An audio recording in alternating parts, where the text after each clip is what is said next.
ఒక ప్రకటన చేశారు.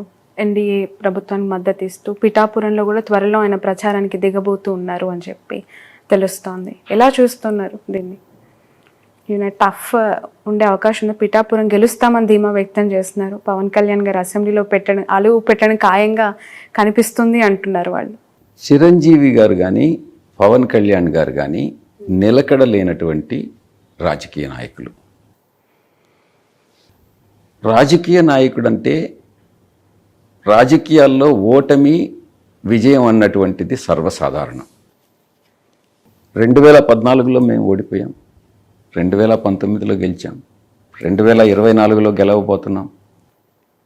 అదేవిధంగా చిరంజీవి గారు కూడా, పవన్ కళ్యాణ్ గారు కూడా ఒక స్థిరత్వం, ఒక దృఢ నిశ్చయం, ఒక గెలవాలి అన్నటువంటి ఒక పట్టుదల వాళ్ళల్లో లేవు. అందుకే రాజకీయాల్లోకి రాణించలేకపోతున్నారు. చిరంజీవి గారు అంతకుముందు రాజ్యం పెట్టి ఆ తర్వాత దాన్ని కాంగ్రెస్లో మెర్జ్ చేసి ఈరోజు వచ్చి నేను క్యాంపెయిన్ చేస్తానని అంటే, ఇప్పుడే నేను చెప్పాను ఇంతకుముందే, సినిమాల్లో రాణించినటువంటి వ్యక్తులందరూ కూడా రాజకీయాల్లో కూడా రాణిస్తారు అని అంటే ఆ భావన తప్పు అని. వాళ్ళని చూసేదానికి ప్రజలు రావచ్చు, చప్పట్లు కొట్టవచ్చు, కానీ వాళ్లకు ఓటేస్తారని అనేటటువంటి విషయంలో మాత్రం సందేహపడాల్సింది. పవన్ కళ్యాణ్ విషయంలో అదే అర్థమవుతుంది. మీరు ఏదన్నా ఈవెన్ సినిమా హీరోయిన్ తీసుకొస్తే చాలామంది వస్తారు చూసేదానికి, కానీ ఆమెకి ఓట్లేరు. బట్ ఇక్కడ చరిష్మా ఉన్న హీరో టాలీవుడ్లో నెంబర్ 1 హీరో, అండ్ ఆ హీరోకి ఒక పెద్ద ఫ్యామిలీ ఉంది. వాళ్ళంతా ఒక నియోజకవర్గంలో కేంద్రీకృతమై ప్రచారం జరగబోతోంది. నేను చెప్పాను కదా, అదే కానైతే అమితాబ్ బచ్చన్ ప్రైమ్ మినిస్టర్ అయిపోయి ఉండాలని. రైట్ సార్, నిన్న చంద్రబాబు నాయుడు చేసిన కమెంట్, ఫైనల్ క్వశ్చన్ ఇది, బచ్చా రాజకీయాలు నా ముందు పనికిరావు అని చెప్పి ఎలా చూస్తున్నారు మీరు? 40 సంవత్సరాల ఇండస్ట్రీ అని చెప్తాడు. ఈ దేశంలో ఏం జరిగినా కూడా అది నా వల్లనేనని అంటాడు. అసలు మైక్రోసాఫ్ట్ చైర్మన్కి అసలు కంప్యూటర్ నేర్పించింది నేనేనంటాడు. సాఫ్ట్వేర్ని నేను ఇండియాకి తీసుకొచ్చింది నేనేనంటాడు. అది ఎంత దురదృష్టకరమైన. అబ్దుల్ కలాం గారిని నేనే ప్రెసిడెంట్ని చేశానని అంటాడు. మోడీ గారిని నేనే ప్రైమ్ మినిస్టర్ చేశానంటాడు. ఆయనకి ఏది మైండ్కి వస్తే అదే చెప్తాడన్నమాట. లేదు, గతంలో మన్మోహన్ సింగ్ గారిని నేనే ప్రైమ్ మినిస్టర్ చేశానని అంటాడు. ఎన్టీ రామారావు తన స్వంత మామగారినే వెన్నుపోటు పొడిచి అధికారంలోకి వచ్చినటువంటి వ్యక్తి, నైతిక విలువలు లేనటువంటి వ్యక్తి, ఒక రాజకీయ సిద్ధాంతం అంటూ లేనటువంటి వ్యక్తి, అధికారమే పరమావధిగా ఏ రాజకీయ పార్టీతోనైనా అనుసంధానం అవుతాను, నేను పార్ట్నర్షిప్ పెట్టుకుంటాననేటటువంటి వ్యక్తి, 40 సంవత్సరాల ఇండస్ట్రీ, నేను గొప్ప మహానుభావుడిని, లేకుంటే నేను తెలివైనటువంటి వాడిని అని నేను చెప్పుకోవడం నిజంగా శోచనీయమైనటువంటి విషయం. దాన్ని ప్రజలు నమ్మట్లేదు. ఈరోజు చెప్పిన మాట రేపు చెప్పడు. చెప్పిన అబద్ధం చెప్పకుండా ఇంకొక అబద్ధం చెప్పగలిగినటువంటి వ్యక్తి చంద్రబాబు నాయుడు. బహుశా అబద్ధాలు చెప్పడంలో అతనికి ఎక్స్పర్ట్ అనుకుంటా, మిగతా ఏ విషయంలో కాదు. ప్రతి ఒక్క దురలవాటు, వెన్నుపోటు పడిచే తత్వం, కులతత్వం, కులపిచ్చి, లేనటువంటి దుర్గుణం ఆయనలో లేదు. ప్రతి దుర్గుణం కూడా చంద్రబాబు నాయుడులోనే ఉంది. అందుకే ఈరోజు రాజకీయాల్లో రాణించలేడిక మీదట 14 సంవత్సరాలు ఆయన అందించినటువంటి పరిపాలన ఏదో ఆయన సామర్థ్యం వల్ల వచ్చింది కాదు, పరిస్థితులు అలా వచ్చిన దానివల్ల ఆయన ముఖ్యమంత్రి అయ్యాడే కానీ ఆయన సామర్థ్యం మీద ప్రజలు నమ్మకం పెట్టి ఆయన్ని ఎప్పుడు కూడా సీఎం చేయలేదు. జస్ట్ ఒక చిన్న గులకరాయి పడితేనే హత్యా ప్రయత్నం జరిగింది అని అనటం, అసలు ఇంతకంటే నీచమైన రాజకీయాలు ఏమైనా ఉంటాయా అని చెప్పి మాట్లాడుతూ ఉన్నారు లోకేష్. అదే చెప్పింది. చంద్రబాబు నాయుడికి గతంలో మా పార్టీ అధ్యక్షులు జగన్మోహన్ రెడ్డి గారి మీద విశాఖపట్నంలో హత్యా ప్రయత్నం జరిగింది. అతను రీసెంట్ 5 సంవత్సరాలు, ఇంచుమించు 4.5 సంవత్సర కాలం పాటు జైల్లో ఉన్నాడు.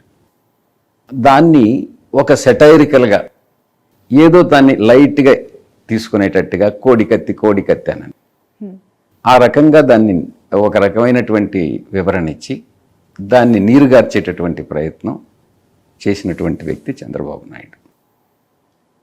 రెండు రీసెంట్గా జరిగినటువంటి మీరు చెప్పేటటువంటి గులకరాయి అది ఇక్కడ తగిలింది కాబట్టి కన్ను పైన, అదే గులకరాయి కణత మీద తగిలిన్నా కన్ను పైన తగిలిన్నా ప్రాణాపాయం అన్నటువంటిది మీరు అర్థం చేసుకోండి. ప్రాణాలకే ముప్పు వచ్చి ఉండేటటువంటిది.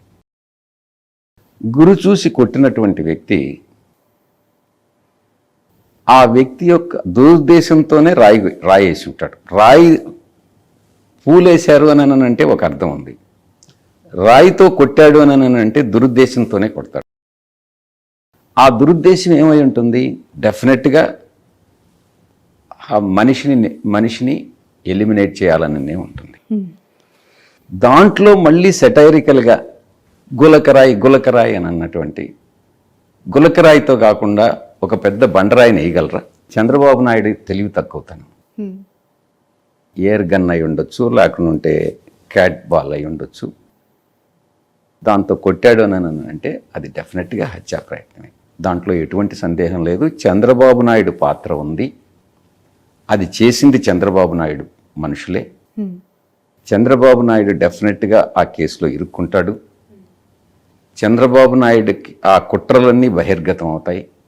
దాంట్లో చంద్రబాబు నాయుడు తప్పకుండా జైలుకు పోతాడు. రైట్ సార్, 2024కి సంబంధించి ఫైనల్గా మీరు ఎంత విక్టరీ అంటే ఫిగర్ ఎక్స్పెక్ట్ చేస్తూ ఉన్నారు రాష్ట్రంలో వైసీపీ అధికారంలోకి రావటానికి? ఎందుకంటే మీరు సర్వేల మీద నమ్మకం లేదన్నారు, ఎలా అనుకుంటే అలా సర్వేలు వస్తాయని చెప్తూ ఉన్నారు. మీరు ఎక్స్పెక్ట్ చేస్తున్న ఫిగర్ ఎంత? నేను సర్వేల మీద నమ్మకం లేదని చెప్పలేదు.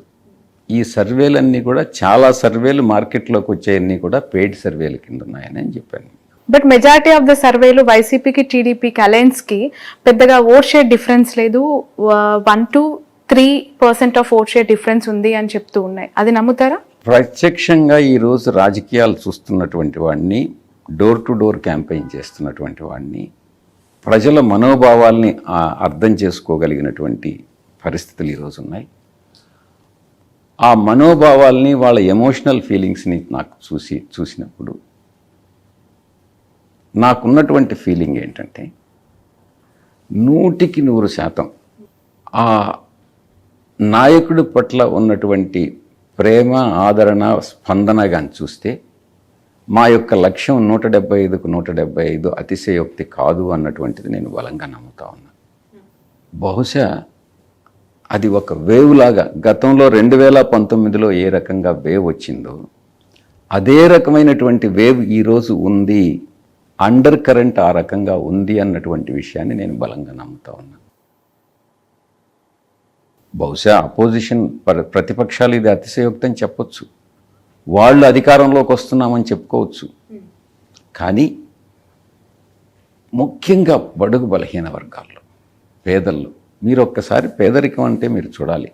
అటు శ్రీకాకుళం, విజయనగరం సైడ్ ఈరోజు కూడా, ఇప్పటికీ కూడా, గత 5 సంవత్సరాల క్రిందటి వరకు కూడా శరీరం మీద ఆచ్ఛాదన కూడా లేనటువంటి కొన్ని కుటుంబాలు రిమోట్ ప్లేస్లో ఉంటాయి. వాళ్ళకి నెల అవ్వాతాతలకి, వాళ్ళకి బయట కదలలేనటువంటి వాళ్ళకి, ఎవరైతే వివిధ అనారోగ్య కారణాల వల్ల బయట రాలేనటువంటి వాళ్ళకి నెల పెన్షన్ అన్నటువంటిది వాళ్ళ ఇంటికి చేరుతుంటే వాళ్ళకి ఒక హోప్, మాకు దేవుడే జగన్ గారి రూపంలో వచ్చి మాకు సహాయం చేస్తున్నాడు అన్నటువంటి ఒక భావన. అది చూస్తుంటే 175కు 175 అతిశయోక్తి కాదు. రైట్, రాష్ట్ర వ్యాప్తంగా బీసీలకు పెద్దపీట వేస్తున్నాం, బీసీ పార్టీ అని చెప్పి క్లెయిమ్ చేసుకుంటున్నారు కదా సార్. ఒక సింపుల్ స్ట్రైట్ క్వశ్చన్, ఇక్కడున్న బీసీ లీడర్ అనిల్ని నర్సరావుపేటకు ట్రాన్స్ఫర్ చేశారు. రెడ్డి కమ్యూనిటీ కోటాలో మీరు ఇక్కడ ఎంపీగా బరిలోకి దిగుతూ ఉన్నారు. ఎలా చూడాలి ఈ క్వశ్చన్? ఇప్పుడు అనిల్ కుమార్ యాదవ్ని పల్నాడుకి లోక్సభకి పంపించాలని, ఆయనకి ఢిల్లీలో ప్రాధాన్యత ఇవ్వాలని అధినాయకుడు నిర్ణయించారు. నేను ఇక్కడికి రావడం అన్నటువంటిది ఎవరి ప్లేస్లో వస్తున్నాను నేను చెప్పండి? వేమిరెడ్డి గారు లేదు, ఆదాల ప్రభాకర్ రెడ్డి గారి ప్లేస్. సారీ, యా, ఆయనని ఇటు ట్రాన్స్ఫర్ చేసి, ఎగ్జాక్ట్లీ. ఆదాల ప్రభాకర్ రెడ్డి గారు రూరల్కి వస్తున్నారు, ఎందుకంటే కోటంరెడ్డి శ్రీధర్ రెడ్డి వెళ్ళిపోయాడు కాబట్టి. నెల్లూరు సిటీ ఎవరికి ఇచ్చారు? ఖలీల్ గారికి. ఖలీల్ ఏ సామాజిక వర్గానికి చెందినటువంటి వాళ్ళు? Minority of course. Minority, that to BC. బీసీని తీసి బీసీకి ఇచ్చామే కానీ అనిల్ కుమార్ యాదవ్ని అంటే ఈ పంపించలేదు. జిల్లాకి సంబంధించి 2 సార్లు ఎమ్మెల్యేగా గెలిచిన వ్యక్తి. ఇద్దరు కూడా ఈ జిల్లాకు సంబంధించినటువంటి వాళ్ళే. హ్మ్. నెల్లూరులో అనిల్ కుమార్ యాదవ్ని తీసేసి ప్రశాంత్ రెడ్డికి ఇవ్వలేదే. మీరు అన్నది ప్రశాంత్ రెడ్డికి ఇచ్చుంటే అది కరెక్టే. హ్మ్. ఒక సాధారణమైనటువంటి వ్యక్తికి, పేదవాడికి, మైనారిటీకి చెందినటువంటి వ్యక్తికి, మైనారిటీల్లో బీసీకి చెందిన వాటికి మేము సీట్ ఇచ్చాం. దాంట్లో ఏ రకమైనటువంటి పొరపాటు లేదు. చాలా కరెక్ట్ నిర్ణయం తీసుకున్నారు ముఖ్యమంత్రి గారు. Right. So wish all the best, wish all the success sir. Nellore బరిలో నిల్చున్న మీరు విజయం సాధించాలని మనస్ఫూర్తిగా కోరుకుంటూ ఉన్నాం. ఖచ్చితంగా ఇక్కడ మీరు అనుకున్న సక్సెస్, మీతో పాటు మీ ఎమ్మెల్యేల గెలుపు కూడా చూడబోతున్నామని అనుకుంటున్నాం. Thank you so much for your valuable time. Wish you all the best. So ఇది నెల్లూరు పార్లమెంట్ వైఎస్ఆర్సీపీ అభ్యర్థి విజయసాయి రెడ్డి గారితో special interview. That's all for now.